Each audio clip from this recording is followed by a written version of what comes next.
Hello, class.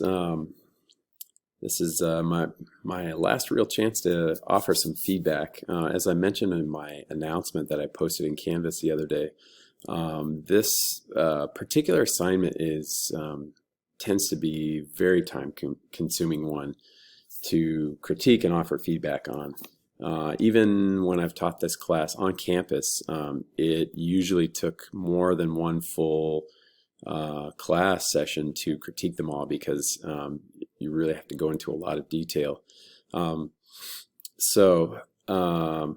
trying something different this time. I'm going to cover the most common kinds of either mistakes or successes that I tend to see in these projects. So I picked out some examples from the class's submissions and found some that were really well done, some others where there's a little bit more work that needs to be done, so we can learn from both successes and some things that there's still a little room to go yet.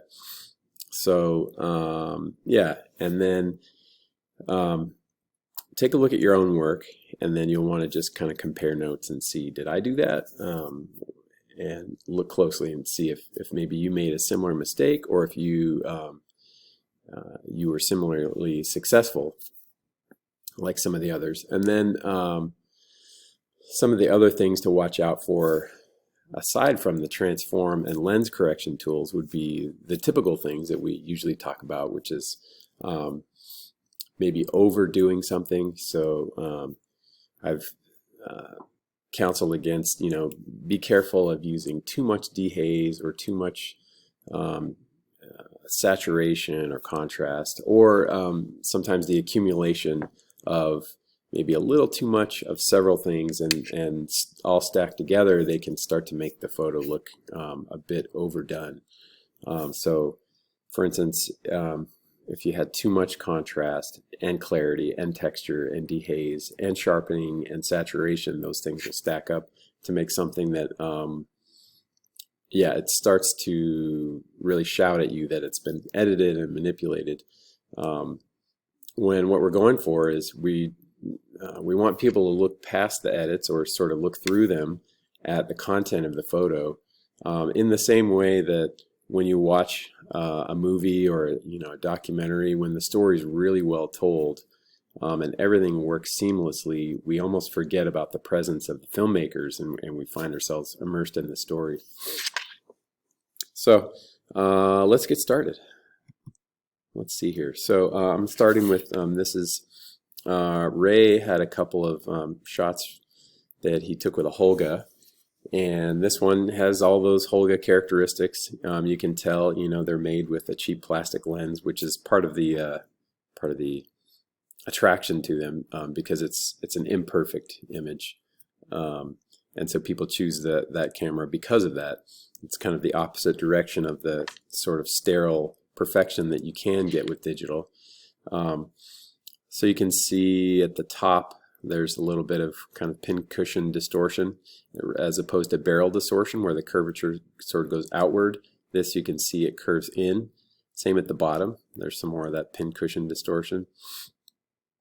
With something like this from a Holga, I would say, because it has these unique characteristics that make it, those imperfections of the Holga, I wouldn't even try to correct those out.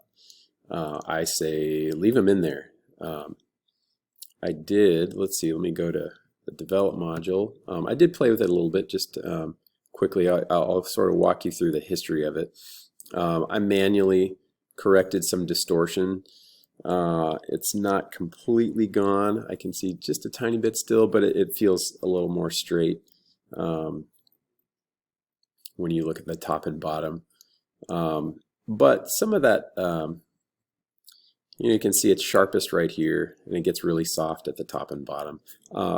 There's not really any way to correct that, and there's no reason to either. That's one of the things I like about that shot, but I actually think it's fine to leave that distortion in there because it's a Holga. But just for the sake of trying it out, I manually corrected some distortion right here with the distortion slider. So obviously there is no profile for a Holga. Let's see here. Then I tried to sort of manually adjust the tint. Let's go back up to the top here. So the scan has a bit of green to it, at least on my display. Mine's calibrated, so I see it as being a bit green. Again, that's one of those things. Maybe you want that. Depends how you're going to use the photo. Maybe it needs to have that green feeling.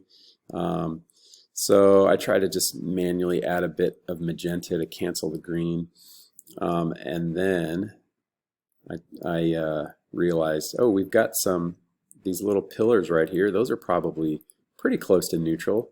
So I grabbed the eyedropper, clicked on that. It gave me this white balance that feels pretty accurate. If you've been downtown to where this building's at, or seen similar buildings, there's kind of a warmth to the type of bricks that they use. And so, and it's great. We have the settings. We can see what the custom white balance eyedropper, what it gave us. So it warmed it up a little bit, +9 on temperature. Gave it quite a bit more magenta, like I thought it would. Then I thought we might as well crop. There's a little bit of the edge of the frame there, so crop that so we don't see the edge of that, and then add just a bit of texture and clarity. Since this area is sharpest, I thought, oh, why not try get the texture in those bricks to pop out a bit more, but without overdoing it. If I went and really leaned hard on the clarity like this, it just starts to feel a little too crispy. And sometimes I'll see people use dehaze in this way also, and if you go too hard on it, it's overdone. We're losing shadow detail that's turning pure black. When I hover over my shadow clipping indicator here, you can see that indeed some of it has turned pure black. So let's go back to here. And when you do a really extreme adjustment like that and you try to walk it back, sometimes it feels flat in comparison. So you really have to go back to the beginning and say, oh, okay, it's not so flat. This is maybe a good medium, just to help accentuate what's there, but not in a way that people can tell, oh, what did you do to that texture there? How did you don't want them to realize, oh, you turned up the contrast or something like that too much. But yeah, this is one I would say that the lean that it has here is fine too. I wouldn't it's meant to be kind of a raw shot. If we were going to try to rotate it and level things out, that's about all we could hope for, but we're going to lose more of the image. And then you can see, yeah, we're going to have to, if you want to go that route, you've got to really just take it the rest of the way. So then maybe it's going to need a little bit of a horizontal adjustment to get we've got that problem of the top and bottom are not parallel with each other. So this one could get, it could get a little finicky, trying to fix all of those things. It's going to need maybe a little bit more leveling, and again, we're going to lose quite a bit of the image to do that. It's a little better at the top. It could still use a bit more, but like I said, by the time we finish doing that, we're going to lose some significant amounts of this. So you'd have to ask yourself, do we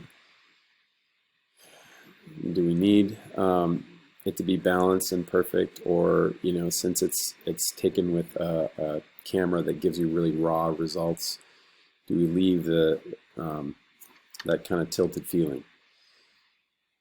Those are kind of judgment calls. Again, it depends on how are you going to use the photo. Let's keep moving. This one I included mainly. I love the light in here. You get those certain times of day. I can tell that somewhere behind Ray, there's another of Ray's shots. There's a building with some sort of mirrored glass windows on it, reflecting light back into it. The sun is behind the building here. As you can see, almost sort of a corona, kind of a halo here where it's brightest. And so it's reflecting off the building out behind us, coming back in, and so you get this kind of dappled reflection on here, and I just love that. With this one, you know, again, if you were going to go for absolute perfection and getting the sides of the building parallel with each other, you're too close to the building and looking up at such an extreme angle. By the time you got those parallel with the sides, most of the building is gone. So really your best bet is just make sure it feels level and let it be. But yeah, I love that light. It's beautiful. Next we had one, this was from Lark Choi. This is his corrected version. Here's the before. So and just looking at the before shot, I can tell it's a fairly wide angle lens. Tall structures are all kind of leaning in on each other, but you can see there's a little bit of that sort of barrel distortion around the edges because not only do things lean in, but they've got a little bit of curvature to them. So this was Lark's corrected photo. And as I look at on the left, this looks pretty parallel with the side. This is a tricky one because there's so many patterns in it. Patterns all over the place. It kind of almost pulsates at you with the stripes and all the patterns in here, and it makes it more difficult to look at it and analyze and see what's happening with it. But there is a little on the side here. There's that little sliver of sky. It's almost kind of a wedge that tells me, okay, this side is straight up and down, but as we get further to the right, it's still leaning. So it tells me it probably needs a little bit more rotation and probably a little bit more vertical adjustment here to get it straightened out. So I went back to Lark's original here, or at least the original posted. As you scroll through my history here, you can see it took a little while of some tinkering with it. So the first thing I did was give it a little rotation. So I'm always looking for something that's almost, think of it as a hinge in the center of the photo to rotate it on. Give it some vertical adjustment. So I'm looking at this, but that side still needs some work, which tells me, okay, I need to rotate it. I'm basically trying to split the difference between the angle that this leans and the angle that this leans. When you've got them leaning in at about the same angle, then you know it's probably pretty close to level. And then I realized that we need to correct some distortion. So one downside for me when I go to make corrections on the images you submit, I don't have the original anymore. I don't have your raw file, so I can't use a profile here. I have to do it manually, but we can get close. So try to clean up some of the distortion, get some more just fine-tuning. It took a few minutes of some tinkering with, okay, rotating it to get it level. You can see as you make those vertical corrections, it kind of stretches it out vertically as well, and we're losing some of the image. Then I want to see, okay, I need to clean it up so I can really see what I've got, clean up that crop, and you can feel that it feels a bit stretched and distorted. I dealt with that again later. Then I thought, okay, I need to be able to see a little better into the shadows, and so made some shadow adjustments to pull that up. Brought highlights down because, you know, the original back here, the sky was a bit of a deeper tone. I think, yeah, I brought down the contrast some, bumped up the exposure, and pulled the highlights back down. So I'm trying to kind of alter that ratio between, you know, highlights to shadows and sort of soften it so it's not as contrasty as the original.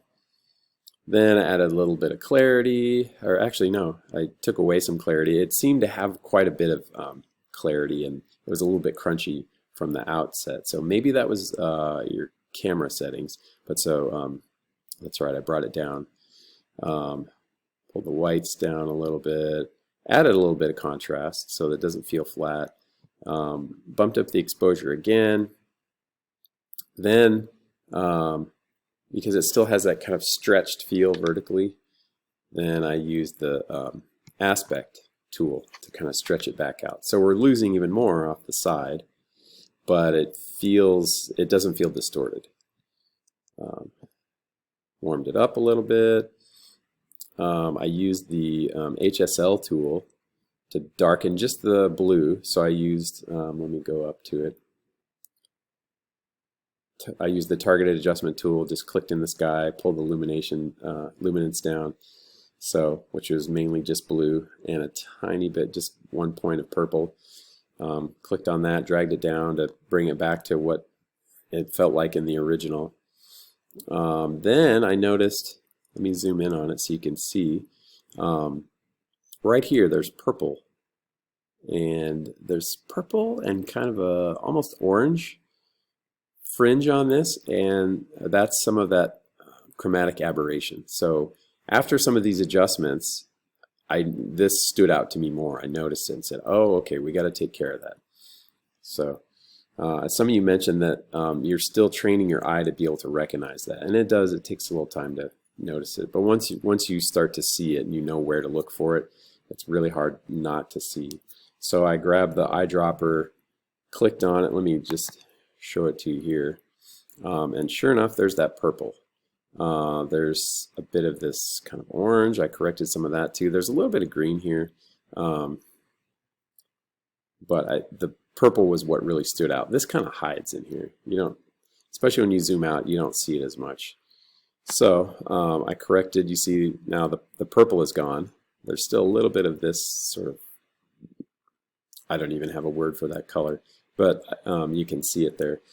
So click there too, and what I had to do was actually, with the purple hue here, I had to pull this slider to the right to basically widen that color gamut of what it's searching for. Let me go back to here. See, before it was this narrow spectrum of just purple, and I had to pull it to the right to include more. It starts to head out in the direction of sort of reddish. So I had to expand that, and that took it out. So played with that, tried to get it cleaned up, and let's actually pull it out a little further so you can see. And let's get the eyedropper again. There's a tiny bit of green in here too. Click there. It's a little narrow too. It's not really picking it up. So, oh, that's why I had the amount turned down. So I've got, this is basically the spectrum of color it's going to correct out, and then this is how aggressive do you want it to be. You got to be careful sometimes if you have that same color that you're removing from the chromatic aberration. If you've got it somewhere else, you might affect that. So if I turn it way up, expand that a little bit, it's a little cleaner.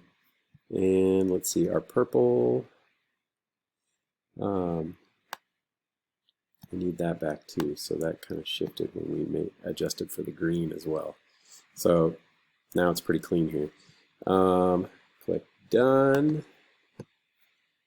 So when we're zoomed back out, you don't notice it so much, but usually it's on the edges of surfaces, especially where there's a bit of contrast, is where you'll see it. There's another image coming up where we'll get to deal with some of that. But so that was my corrected version of it. So we're missing more of the image, you know, to get it feeling very, very squared up and precise. I kind of took a gentler approach when it came to texture and contrast. But go back to the original, we can see the top of this building, and there's a lot more to the sides. So, you know, you may go through all those steps and say, you know, I want to keep all that. So in that case, you know, compromises have to be made. So I would say maybe just rotate it a little bit. It does it as a whole feels like it's leaning down to the left. So we'd want to rotate it, get it feeling level, open up the shadows again so we can see in here. And maybe it's going to take a little bump in exposure too, similar to what I did. and that's all you would need to do. This kind of shot, this is a personal vacation photo, so you don't need to necessarily have all of this perspective correct. If we were shooting this for an architecture magazine, we would need to. And so what would you do? Well, you'd have to, knowing that it's going to take some pretty radical corrections to it, a lot of adjustment, you're going to have to shoot with either, a wider angle lens, and or get back further away from it, so that after those corrections, and after the crop you're going to have to make, you've still got everything left that you want out of it. Let's keep moving. Here was a great example from Lorraine. So the photo, you can see that lean. It's kind of lean to the right. There's some distortion in it. And I think what needs to be done is pretty obvious. The sky is pretty bright here. It feels pale overall as far as the white balance. And this is what Lorraine did with it. So she's got it nice and level, and everything is squared up. You look, put the grid over it so you can see, and it's very precise. I would say, yeah, perfect job on that. And I love what you did with the other adjustments too. The sky doesn't have that harsh blown out corner there, and then the warmth you added here. The color palette of that nice rich blue and the warmth of the highlights here reminds me of that rich colors that you get in a old-fashioned color darkroom print. Love this shot. Here's another one. Oops, let me go to your original.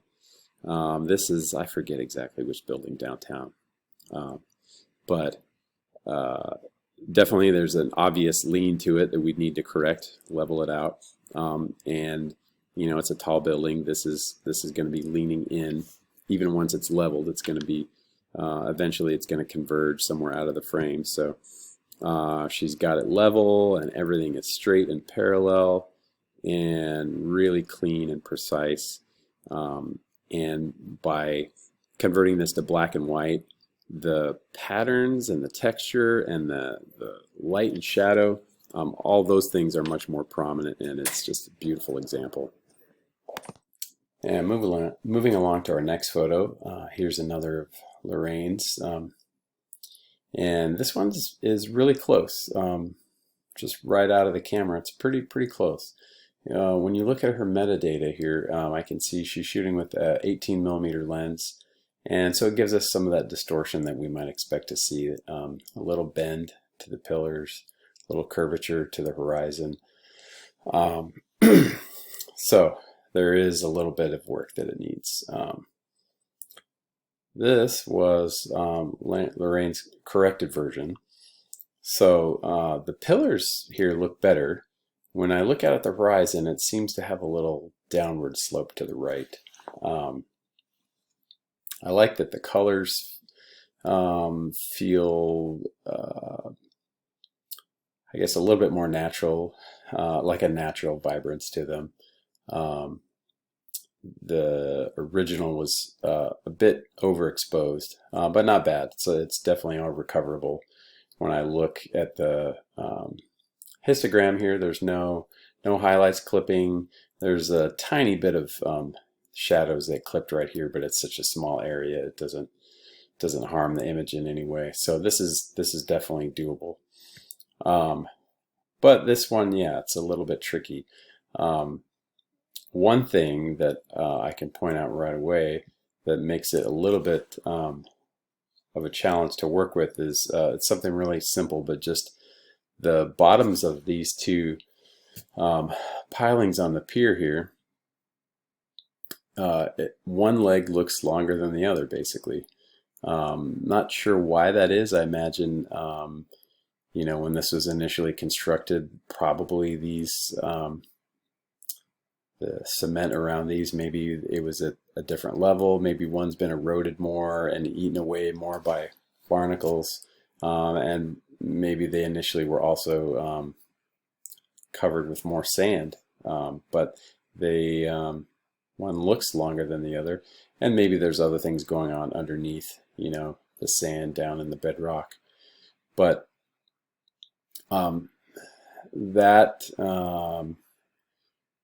you see that right away. So the temptation is to want to try and level those out. I'm glad that, Lorraine, that you didn't do that here, because if you use this as your reference point, everything else is going to be really goofy. So I went back to your original here and did a few things. So the first was correct out the distortion. So try to get these looking more straight, get rid of the bend. Knowing I may have to come back and adjust it a little bit more, but that was the first quick kind of rough pass over the distortion. Then give it some vertical, and like with many of the others, it's, you know, small movements, a little bit here, a little bit there. You may have to go back and change something that you've already done and correct it some more. So I found, you know, I was having to make tiny adjustments to the rotation and vertical and sort of go back and forth between the two. Then sometimes, at least for me, seeing this line here on the sides can distract a little bit. So check the constrain crop button, so that removes that distraction. Went back and adjusted the distortion a little bit more, and then felt like this was pretty close. So let's put the grid on here. So go down to our transform tools and take a look, and it looks pretty straight. Look at the horizon, that looks even. The pilings of the pier look good. This was the only thing I looked at, and I played with it a little bit.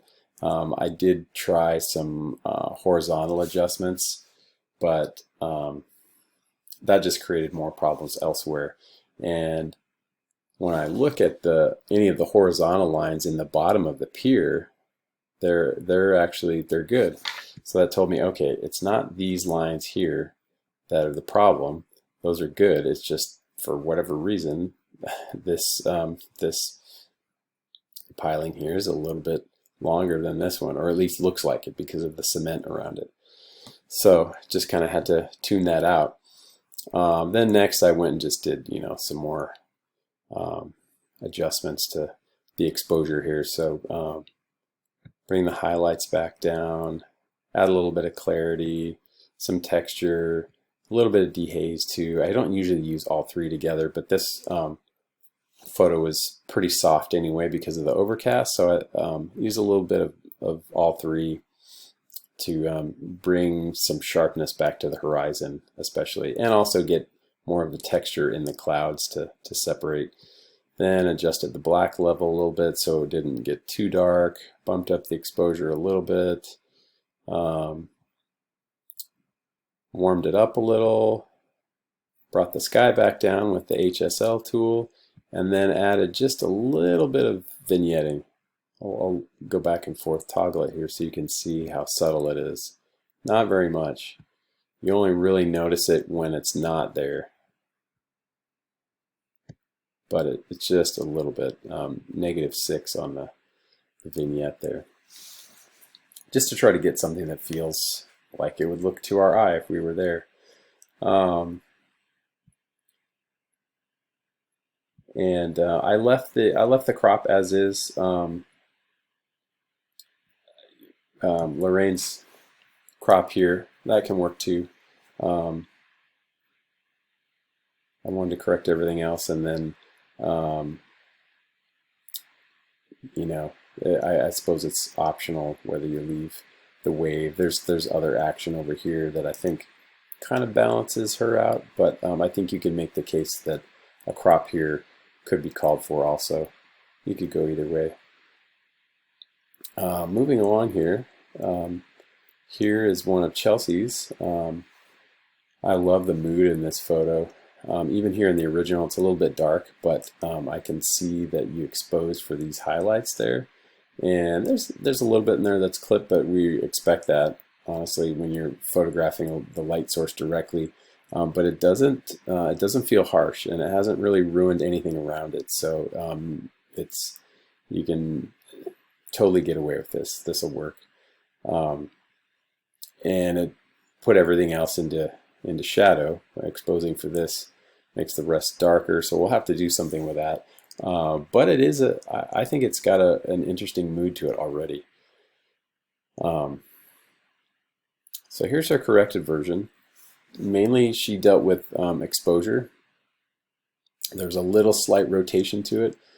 So when I looked at it, one thing that jumped out at me was the edge of this. It's kind of a pillar that sort of blends into the wall. It's an interesting room here, the whole environment and that series that you had there. And it took a little bit to just look at it and see, okay, what are we dealing with here? Because there's this work table here, and there's the fluorescent lights that are kind of suspended from the ceiling, and then so this is an extension of the table, and then you can see the pipes here are to supply what I assume is probably compressed air from these hoses here. So it's very tempting to want to use this as the reference point, and it's close to the center, so you think, oh, you could kind of rotate the photo around this general area. But it looks like an older building, so we maybe, can't trust all of the lines and all the geometry in this structure because, things may be sagging and gravity is doing its work. But this was pretty noticeable to me, so I thought, well, let's see if we can get that straight up and down, and it's probably not going to be a technically perfect, where every line is exactly parallel with each other and everything perfectly square. But if we can get it to feel like it is, when there isn't a grid overlay on it, if it feels like it is, or it's really close, then that's all we need. So let me show what I did. I started with a vertical adjustment just to see what that would do, and here's our grid. So trying to line that up, and that was the point where I noticed that, for instance, this door frame here leans out a little bit.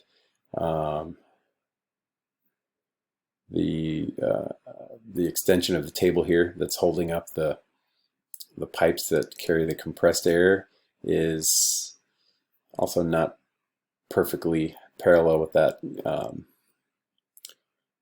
with this vertical guideline here. So that it's not a perfect structure. So we're only going to be able to get so close. So then I rotated it a little bit, tried another vertical perspective, and then back to rotation. I zeroed it out again, and then so you can see I'm kind of jumping back and forth and just trying to find the right balance of these adjustments.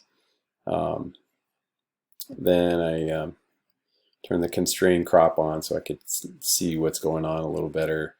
Another little adjustment to rotation.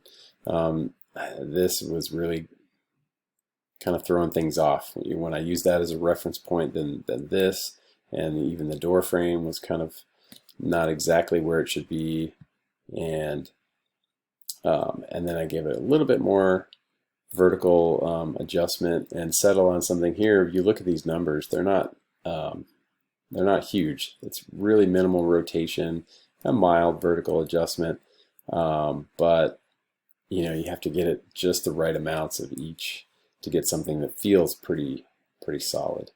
So now when I look at it without the grid on it, this looks good next to that side of the frame. This looks pretty close, but fortunately, because of all the lines of the hoses here, and there's just a lot going on in here, it helps kind of cover up the fact that it's an old building and things are not exactly square and plumb anymore.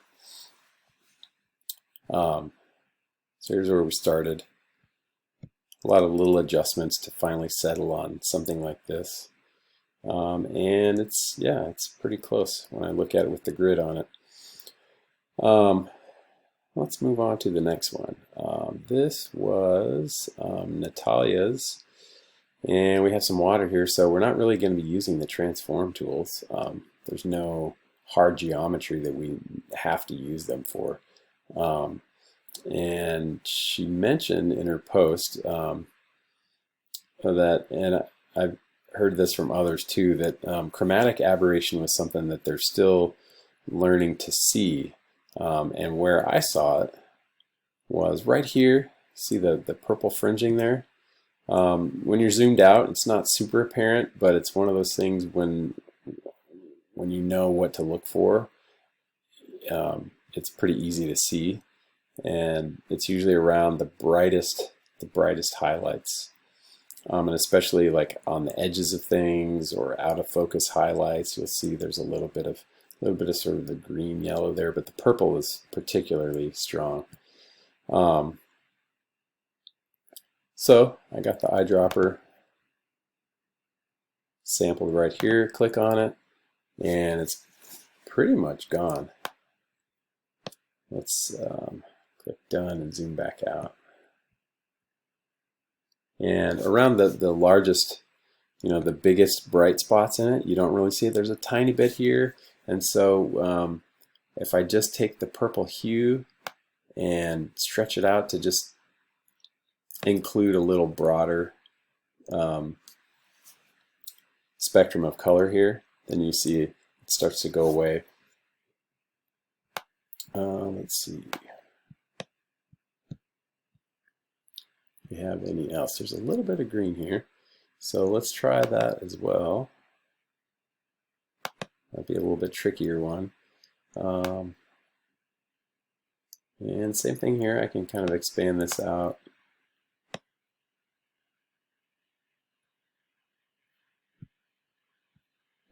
And we've gotten rid of most of it. And it's water, it's reflective. There's going to be lots of different colors happening here. We wouldn't want to remove it all. At that point, we would just have a black and white image, like so. And that doesn't look bad. But those subtle gradations of color, it still has that nice silvery, almost mercury feel to it. And I don't think you have to really correct it all out, especially when it's in the midst of the rest of the, I can't even think of a good word for it. Basically, all the other areas of the water besides the highlights. It's really just those brightest highlights, and it's the fringe around it. The color that's mixed in here, that's not chromatic aberration, that's just color. This, maybe you could argue that is, but it's such a tiny spot. It doesn't need to be addressed. But around the really bright highlights, that's the reason I corrected, because your eye is attracted to the brightest highlights. The brightest tones in any image, your eye will want to go right there. And if it has a strange fringe around it, then that might be something that's momentarily distracting. There's a little bit there, but I think you understand the point. It's just around the biggest ones. But that little eyedropper is not that one. That's our white balance eyedropper. Here it is. Defringe eyedropper is really powerful. And between its ability to sample those and then being able to dial in just the right hue amount, and these are the hues you usually see, is something in this purple range here and something in the green range. Between those three things, you can, it's really easy to clean it up in just about any image. Let's see, we got a couple more here. Let's see here. This was Hari's. He's got a couple of interiors here. So here's his original 17mm lens, so a little bit of distortion there on the sides like we'd expect. It's a little bit tilted. So here was his finished version, and it's definitely, compared to this, feels more level. The sides, though, are the giveaways. For one thing, it tells me there's still a little bit of distortion here because it still curves a little. Same over here. And the fact that these lines are leaning out tells me that there's still some vertical adjustments we could make, and we could get these pretty close to parallel with the sides. So let me show you what I did. first I went and tried to manually adjust some of the distortion here. Cropped it. You can still see that little sliver there, and at this point there's no need to keep it. So later on you'll see I trim that out, but there's really no reason to keep it. It's not helping us any. If anything, it only distracts because it's in this sea of rich dark black tones. You've got this thin sliver of some lighter tones, and it wants to pull your eye there, so that's going to have to go at some point. But right now I'm just mainly concerned with the perspective. So give it a little tiny bit of vertical adjustment here, and that's looking pretty close. I played with rotating it just a tiny bit, a little bit more vertical. You can see these are tiny movements that I'm making here. And then I cropped the side there. Did another tiny rotation. Let's go down and look, see what was it. Yeah, negative 0.1, so negative 1/10 of a degree of rotation there, not much. And only +5 rotation, and just went back and gave a little subtle adjustment to the distortion. So now the manual correction on the distortion is +10, and now it's looking very precise. It's definitely getting closer to that sort of Architectural Digest look to it. And when I put the grid on top of it and just kind of check things, it's pretty close. I think there might still be a tiny bit of distortion here now as I look at it. There's just a very subtle curve in that edge of the refrigerator, I think.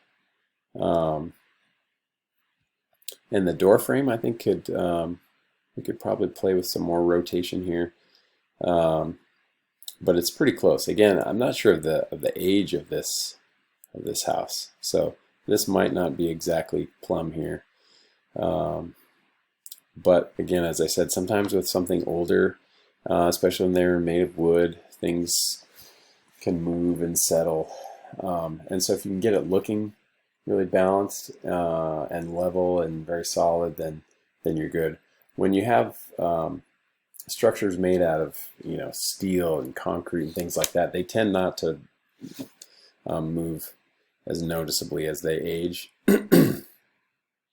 And so you usually have better luck getting them very precise. And let's see here, he's got one more. Here's another interior. I'm glad you chose interiors. I forget who it was, one of your classmates commented about the quality of real estate photos, and if you look at real estate websites, there's you'll see some that it's amazing how bad they can be. Really expensive high-end stuff, they can afford to hire a professional, but some of the others, you can tell the realtor themselves probably did it, and they can be pretty rough. I think it's a market that's ripe for the picking if you come along and you're just getting into it and you have the skills that most of them do not have, and you can give them something that looks really professional, and it's not too hard. I think this assignment can really prepare you well for that.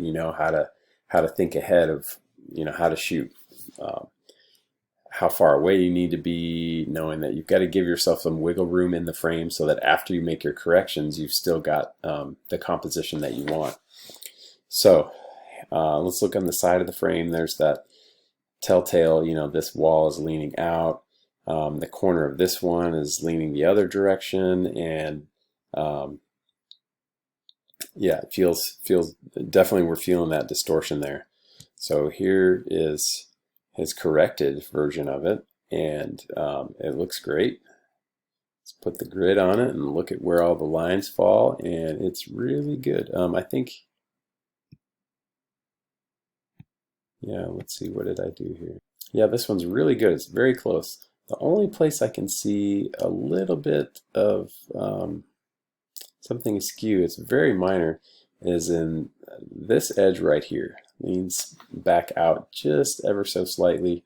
If you look at it, not very much. I think you could get away without doing anything further to it, but I just adjusted it a little bit further, and it looks, it didn't really change anything else very much, but it helped square that up some. But yeah, great job with those. And everybody, this is, as I mentioned, can be challenging. I think the tools themselves, not necessarily super intuitive at first, but with a little bit of explanation for each, you can understand what it's supposed to do. I think the challenge is the application to each kind of image that you look at. As we just scroll through everything that we've seen here today, each one is a different kind of problem, and some really make it tough. Especially the busy ones. This one of Chelsea's. The one, let's see, Lark's photo here from Venice. A lot of things to distract your eye and obscure the geometry of it and just make things more challenging to try and look past all of that almost compositional noise to what's underneath it all. Let's try to pick out the structure of it and get the structure really, really solid. But I think that kind of puzzle quality about it is one of the things that I enjoy about these tools, and just the fact that each image has got its own challenges, and how you apply those tools and how you get the kind of corrections that you want out of it. But I think with a little more practice, I think you all will have that same. I think you'll enjoy it in the same way, and it becomes second nature. And when you look at other photos, you'll never see an architectural photo the same way again. Whether it's snapshots that were taken casually and they're kind of sloppy, it'll be really hard to not see that about them. And when you see ones that are very precise and professionally done, you'll recognize that too, and you'll have such a new appreciation for images made to that standard. But I hope that was helpful. Again, I wanted to just kind of show a few examples of things that were really well done, some that got close and maybe need a little bit more help.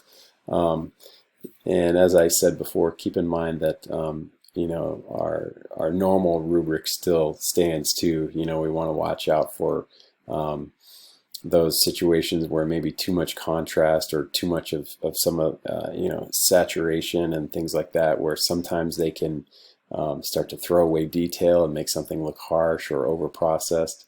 And we're always trying to think through our composition and make sure that the composition guides your eye in a pleasing way around the photo.